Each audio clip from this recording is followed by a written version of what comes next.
Bonjour tout le monde sur Internet. On va parler aujourd'hui des licenciements de 20 000 personnes chez Air Canada qui s'en vient bientôt. Et puis vous, pour cette crise actuelle, comment est-ce que vous vous préparez pour la prochaine crise? Parce que c'est en ce moment que vous devez penser profondément sur la prochaine crise qui va venir. Alors maintenant, comme on va mettre 20 000 personnes à pied chez Air Canada, comment est-ce que vous allez vous préparer? Est-ce que vous apprenez quelques leçons par rapport à tout ce qui se passe actuellement avec la COVID-19? Alors, je vais essayer d'avancer la caméra juste un tout petit peu parce que ici, c'est l'entrepreneuriat sans filtre et on est là absolument pour vous donner au moins la bonne information. Alors, je vais prendre juste mon tableau et puis on va se parler, ok? On va se parler et puis je vais vous donner quelques informations et puis vous allez réfléchir là-dessus. Bientôt, donc d'ici le mois de juin, on parle d'ici le mois de juin. Donc, il va y avoir 20 000 licenciements. Ok? Je pense que vous regardez ça bien. Alors, je vais prendre mon tableau comme ça. Donc, juin 2020. Donc, Air Canada va licencier au moins 20 000 personnes.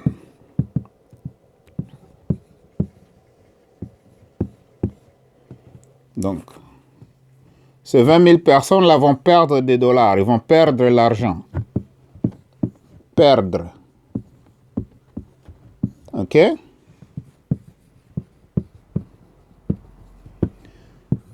20 000 personnes vont perdre leur emploi, ça veut dire qu'ils vont perdre de l'argent, ils vont perdre le revenu. Parce qu'ils sont habitués à des revenus récurrents. Non, c'est pas vrai. Récurrent, c'est dans le sens que ils prennent un salaire et chaque 2 semaines, ils vont être payés parce qu'ils échangent le temps contre l'argent. OK? Ça, c'est un revenu linéaire. Ici, vous donnez le temps. En échange, on vous donne une paye. Au mois de juin 2020, donc 2020, 20 000 personnes chez Air Canada vont perdre leur job. Pas de job. OK? Maintenant, c'est sérieux ça. C'est vraiment sérieux. Donc, on va se parler. OK? On va se parler parce que pendant cette crise, est-ce que ça vous donne une leçon? Est-ce que vous pouvez vous préparer parce qu'il va y avoir une prochaine crise? Donc, on ne sait pas qu'est-ce qui est en train d'être cuisiné après le coronavirus. Donc, après le corona.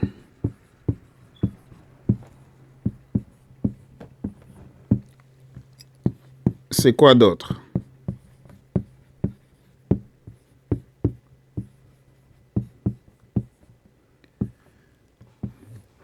Donc, après le coronavirus, c'est quoi d'autre? Alors, 20 000 personnes, c'est beaucoup ça. Déjà, il y a 30 millions d'Américains qui ont demandé ou bien qui ont postulé pour le chômage. OK? Il y a 20 000 Américains qui ont... C'est pas 20 000, c'est 30 millions. Je ne vais pas mélanger les chiffres, mais j'espère que quand je parle de 20 000, c'est au Canada. Bientôt, avec Air Canada, on va licencier les gens, on va le mettre à la porte. 30 millions d'Américains ont fait une demande. Une demande, bien sûr, de prestations de chômage. J'espère que pour vous, cette crise va vous apprendre quelque chose. Si vous n'étiez pas préparé avant, Eh bien, préparez-vous maintenant. Si vous n'étiez pas en affaires avant, commencez les affaires maintenant. Juste comme on est en train de préparer pour ouvrir l'économie ici au Québec, au Canada, où je suis. Présentement, je suis dans mon magasin. Alors, il faut choisir absolument c'est quelle industrie dans laquelle vous allez vous lancer. OK? Il faut regarder l'industrie dans laquelle vous allez vous lancer. Et moi, je vais vous aider avec quelques industries. Et j'espère, et je vous encourage, commencez votre business, s'il vous plaît. Parce que prochainement, là où vous travaillez, vous ne savez pas si c'est une machine qui va vous remplacer là-bas. On les voit déjà chez McDo, il y a des machines qui prennent des commandes. Ça a remplacé quelques caissières ou bien caissiers. On les voit dans les aéroports, on les voit dans le magasin comme Canadian Tire, Walmart, ainsi de suite. On commence à remplacer les humains par les machines. Donc, des caissières, mais c'est des machines. OK? Alors, comme je disais, on va se parler. Je vous encourage, vous tous, à faire du business parce que c'est à partir de ça que vous allez vous en sortir. Alors, je vais effacer ça rapidement.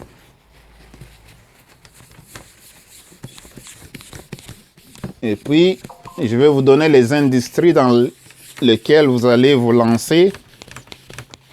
Et pourquoi vous devez vous lancer en business? C'est tout simplement parce qu'il y a beaucoup d'avantages.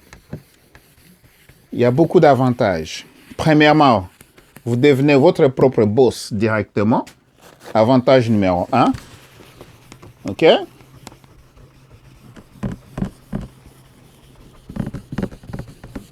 Donc, je vais vous dire pourquoi vous devez être une femme d'affaires ou bien un homme d'affaires.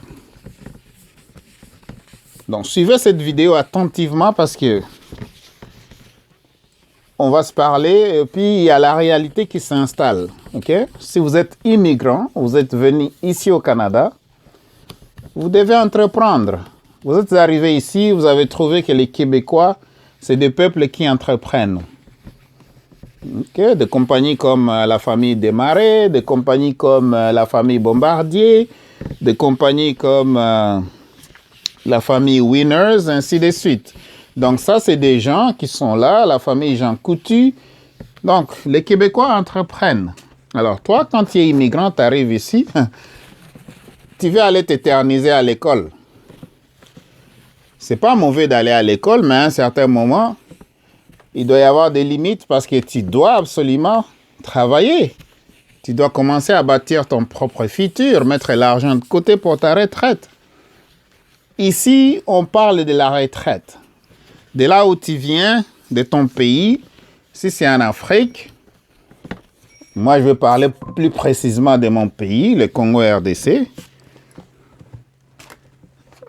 Ici, je viens de là, j'ai été né là. Je ne sais pas là où toi tu es né, si c'est en Afrique, aux Caraïbes, je ne sais pas moi. Mais dans mon pays, la retraite, on n'en parle pas beaucoup. Parce qu'on n'envisage pas peut-être y arriver à cause de ce qu'on appelle la durée de vie. La moyenne de la durée de vie au Congo, peut-être c'est 45 ans, c'est 50 ans, quand on dit la moyenne, OK? Mais ici au Canada, on parle de 80 ans, 92 ans, ainsi de suite. Alors,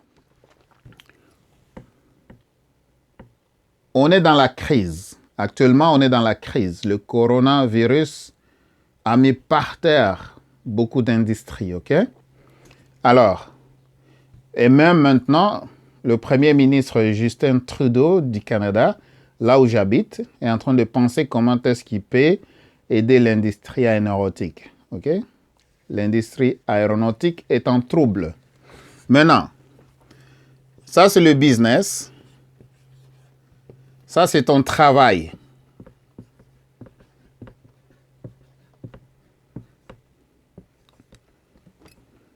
Pourquoi tu devrais commencer un business? Pourquoi absolument tu devrais commencer un business? Alors, on va aller voir. Avantages. Ici, tu deviens CEO directement. Donc, tu deviens CEO, donc Chief Executive Officer. Ça veut dire que tu deviens le patron de ton propre entreprise. Immédiatement, tu es au rang numéro 1. Ici, tu n'es pas.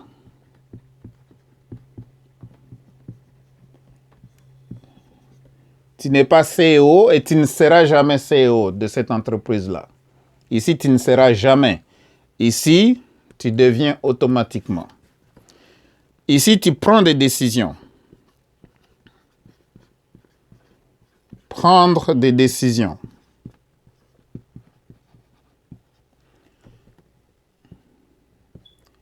Ici, tu suis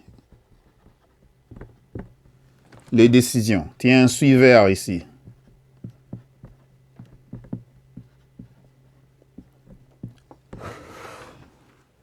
Ici, c'est toi qui prends les décisions. Tu es l'acteur qui prend les décisions.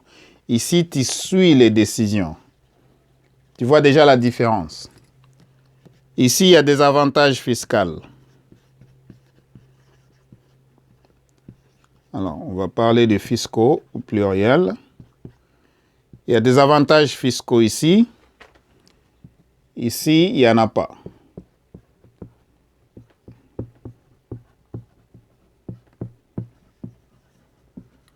Pas d'avantages fiscaux.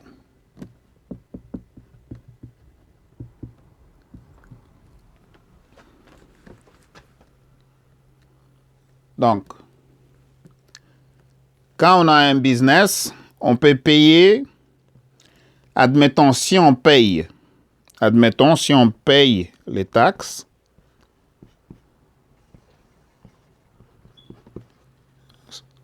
si on paye les taxes, donc payer taxes, on peut payer, admettons, de 1% à 21%. Dépendamment de l'industrie, je répète, tu peux encore payer 0%. 0%, dépendamment de l'industrie. Alors ici, quand tu es travailleur, tu vas payer entre 40 à 60% des taxes, dépendamment de l'industrie dans laquelle tu choisis d'œuvrer là-dedans. Alors, je suis en train de te montrer les avantages et les désavantages et pourquoi tu devrais être en business, ok? Alors, j'espère que là, tu vois bien.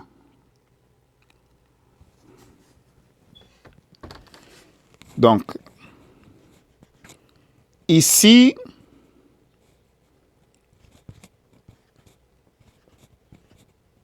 tu as une liberté. Ici, tu as une liberté parce que c'est toi qui décides. Quand je parle de liberté,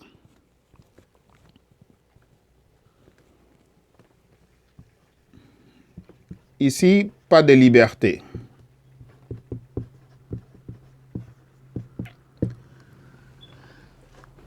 Alors, comme moi, je suis un travailleur autonome. Je décide si je veux voyager aujourd'hui, c'est moi qui décide. Toi, tu es travailleur. Si tu veux voyager, tu dois demander la permission. Tu dois demander le congé. Donc, moi, je peux prendre le congé quand je veux.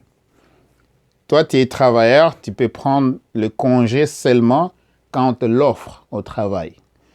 Il y a une grande différence. Juste au niveau de la taxation. Okay? Au niveau de la taxation, comme je disais très bien, les riches payent quasiment moins d'impôts ou zéro impôt. Les riches. Alors, tu dois copier les riches.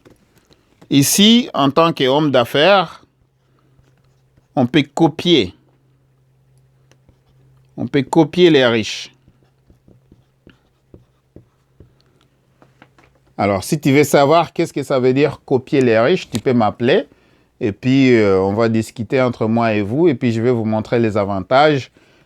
Les riches, ils font quoi exactement? Les habitudes des riches. Et ici, pas possible.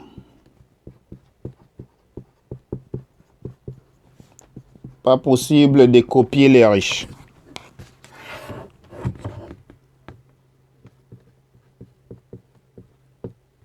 Pas possible de copier les riches.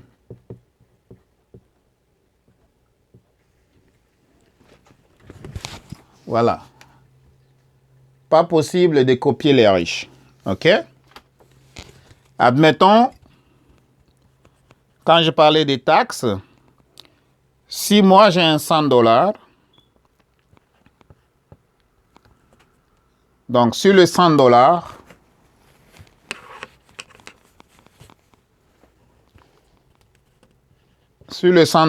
je peux payer entre $1 à $19. Des fois, je paye $0 sur le $100. Mais toi, tu es travailleur sur le $100 ici. Tu vas payer 40 à $60. Tu vas payer $40 à $60. Donc, il n'y a pas moyen que toi, tu payes $0 ici. C'est impossible. OK? Et la dernière chose, comme je suis en affaires, je peux avoir beaucoup de retours d'impôts.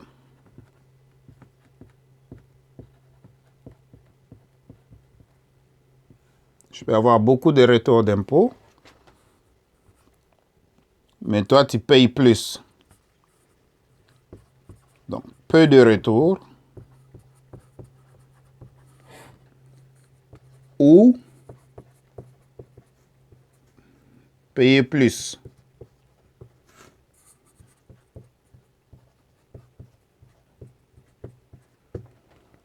Donc, voilà.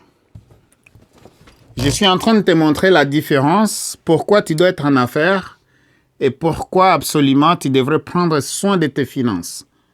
Donc, je suis en train de te montrer la différence. J'espère que quand je fais comme ça, tu peux poser la vidéo juste un tout petit peu. Et là, il faut prendre note. Tu peux prendre note, OK? Tu prends note absolument de ce que je suis en train de t'expliquer ici. Donc, voilà. Il y en a d'autres. Il y a plus d'informations que je peux vous donner par rapport au business et par rapport au travail. Mais je me limite d'abord sur ça. Maintenant, on va parler de l'industrie ou bien des industries dans lesquelles tu devrais absolument te pencher, disons, après le coronavirus. OK? Alors, je te laisse le temps de noter ça.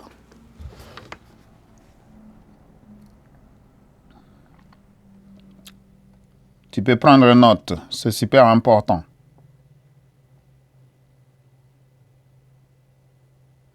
Donc, tu peux poser la vidéo juste ici et tu prends note. Je ne suis pas en train de dire que il ne faut pas payer les taxes ou bien il ne faut pas payer les impôts. Il faut payer absolument. Mais une fois que tu as payé, à la fin de l'année, il y a des moyens dont le gouvernement dispose pour te rembourser une partie ou bien la totalité de la contribution que tu avais fait au courant de l'année parce que eux, absolument, ils ont pris cet argent-là, ils l'ont investi à la bourse, ils l'ont investi dans d'autres sociétés et ils ont déjà fait des bénéfices. Donc, ce qu'ils vont te retourner, c'est juste une partie de ton argent qu'eux, ils coupaient sur le chèque. OK? Donc, quand ils travaillent, Et en passant, comme je disais, si tu es un homme d'affaires ou bien une femme d'affaires, ce n'est pas toi qui payes les taxes. C'est les clients qui payent les taxes pour toi. OK? Donc, parce que le système est fait juste comme ça. Il ne faut pas me demander pourquoi, mais le système en Amérique du Nord, au Canada et aux États-Unis, c'est fait comme ça parce que j'ai vécu un peu aux États-Unis. Maintenant, je vis au Canada, donc je peux quand même comparer les deux systèmes par rapport à mon expérience. Donc, c'est tout ce que je veux vous dire. Donc, la loi est faite pour les gens qui sont en affaires. Donc, la loi est faite au niveau des avantages fiscaux pour les gens qui sont en affaires. Et c'est pourquoi tu peux entendre, les gens sont en train de se plaindre, mais comment se fait-il que Amazon ne paye pas beaucoup de taxes ou bien ne paye pas de taxes du tout? Comment est-ce que les gouvernements se battent absolument pour recevoir du business d'Amazon? Parce que c'est un géant dans les affaires. OK?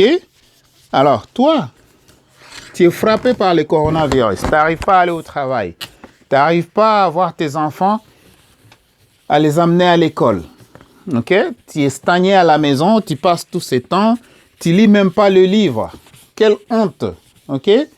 Tu passes le temps à faire quoi? À parler de futilité? À ne pas nourrir ta tête? Parce qu'on dit que nous tous, on a besoin de l'argent. On parle de l'argent ici. On a besoin de l'argent pour survivre. Les dépenses, on les paye avec de l'argent. On ne les paye pas avec de l'eau. Alors, pour que tu puisses avoir l'argent dans ta poche, ça doit commencer ici, dans la tête. Ça veut dire que c'est pourquoi il faut lire les livres. Donc, pensez comment est-ce que tu peux sortir d'être salarié et à être quelqu'un qui fait les affaires. OK? Alors, je vais te montrer une chose. OK? Je vais juste te montrer une chose. Restez là. Je reviens.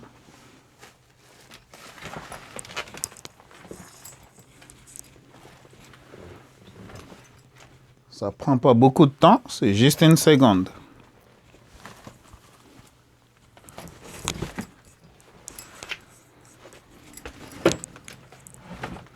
Et bien voilà. Alors,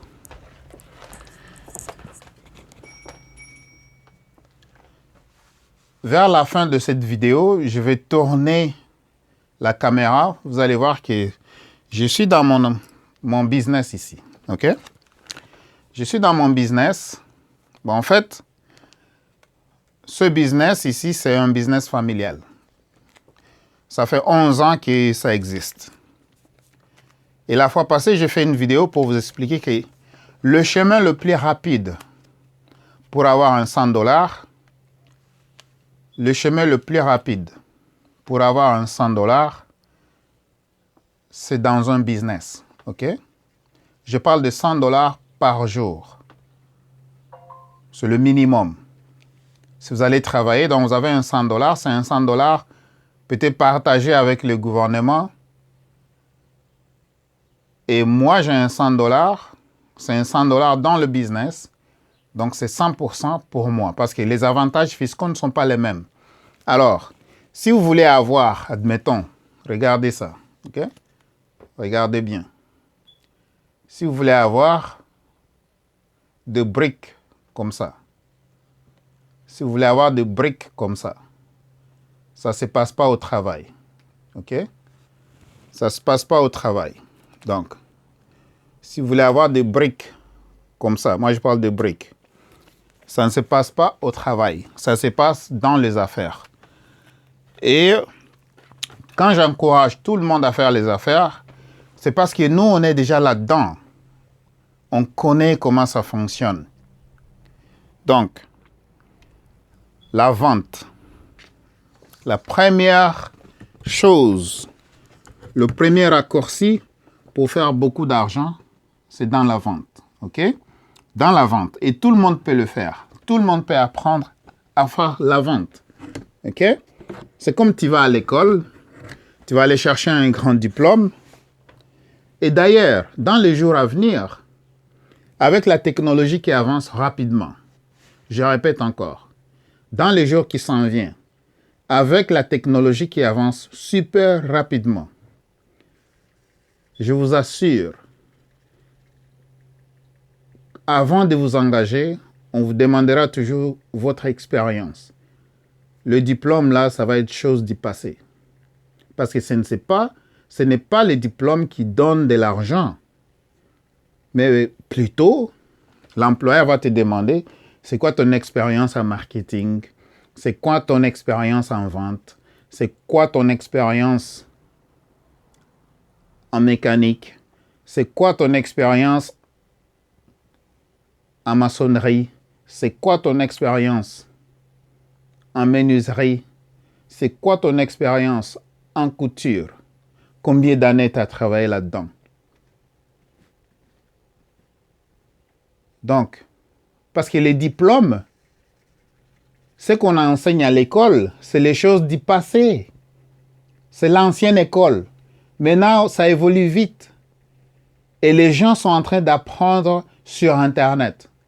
Pourquoi je vais passer 6 ans, 7 ans, 8 ans à étudier dans une école traditionnelle ce que je peux apprendre sur Internet dans un an?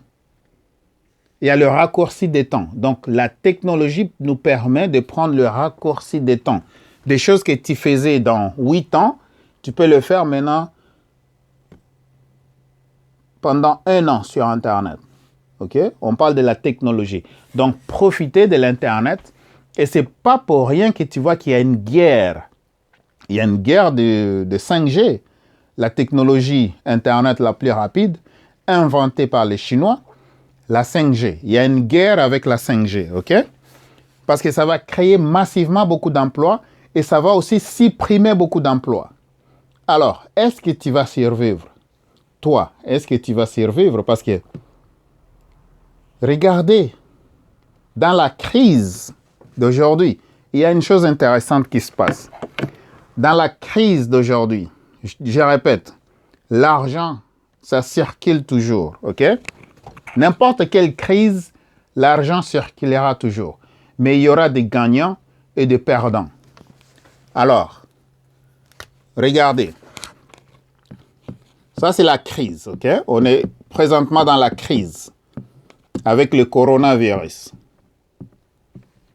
Le coronavirus. Virus, OK? Donc, avec la crise, il y a des gagnants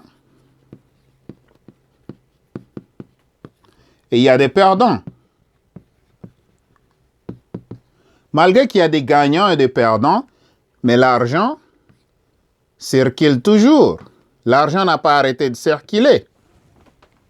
Malgré la crise, l'argent n'a pas arrêté de circuler. Maintenant, c'est quoi d'autre? C'est quel autre service qui n'a pas arrêté de fonctionner? À ma connaissance, malgré la crise, 1. L'Internet. L'Internet n'a pas arrêté de fonctionner. De 2. L'alimentation n'a pas arrêté d'être achetée. Donc, les gens doivent continuer toujours à se nourrir. Les vêtements, parce que ça, c'est du jour au jour. Du jour au jour, on utilise ça. L'alimentation, c'est du jour au jour. On mange tous les jours. Donc, 3, la beauté. La beauté, je parle de la propreté du corps.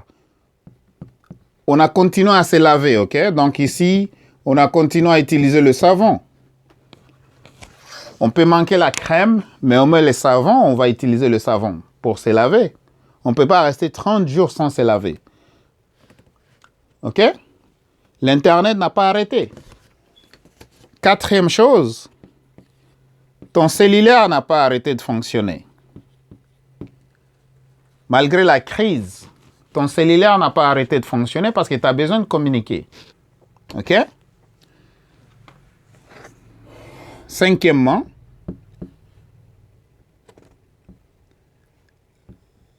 la maison.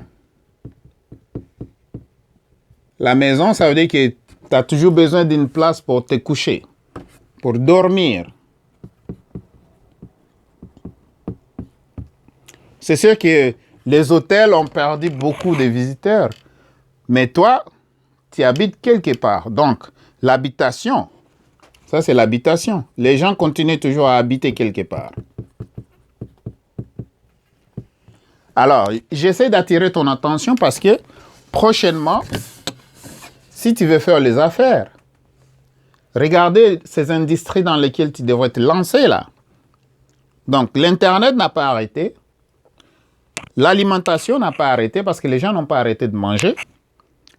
La beauté, un peu de crème, un peu de savon pour se baigner, se donner un bon teint, ok, mettre une bonne crème sur ta peau. Ça n'a pas arrêté. L'habitation, donc on n'a pas arrêté de payer les loyers. Donc ici, je parle de l'immobilier. Quand je parle de l'habitation, je parle de l'immobilier, ok?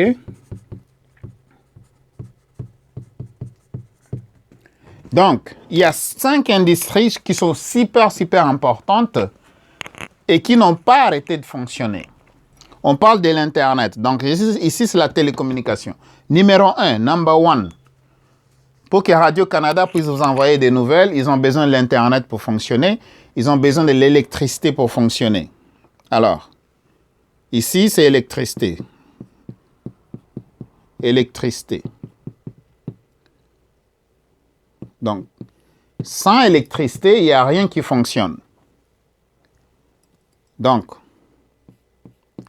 ça c'est VIP. Malheureusement, au Québec, on ne peut pas vendre l'électricité parce qu'il y a la monopolie. OK? Le monopole. Il y a Hydro-Québec qui a le monopole. Mais l'Internet, il y a plusieurs fournisseurs d'Internet. Donc, nous, on est là-dedans. Moi, j'ai revends l'Internet avec Flash Wireless. Flash Service. Flash Wireless, c'est aux États-Unis où je revends le cellulaire. OK? L'Internet, je revends à travers Flash Service. Je suis un revendeur. OK? Maintenant, l'alimentation, je vends le riz ici au magasin. Les gens ont toujours besoin de manger. OK? La beauté, le savon, machin. J'ai des savons qui sont là, j'ai quelques crèmes qui sont là. Les gens achètent toujours parce qu'ils doivent se laver. Ils doivent mettre un peu de crème sur leur corps. Ça n'a pas arrêté. Le cellulaire, tu n'as pas arrêté de communiquer. OK? Tu n'as pas arrêté, tu n'arrêteras jamais de communiquer.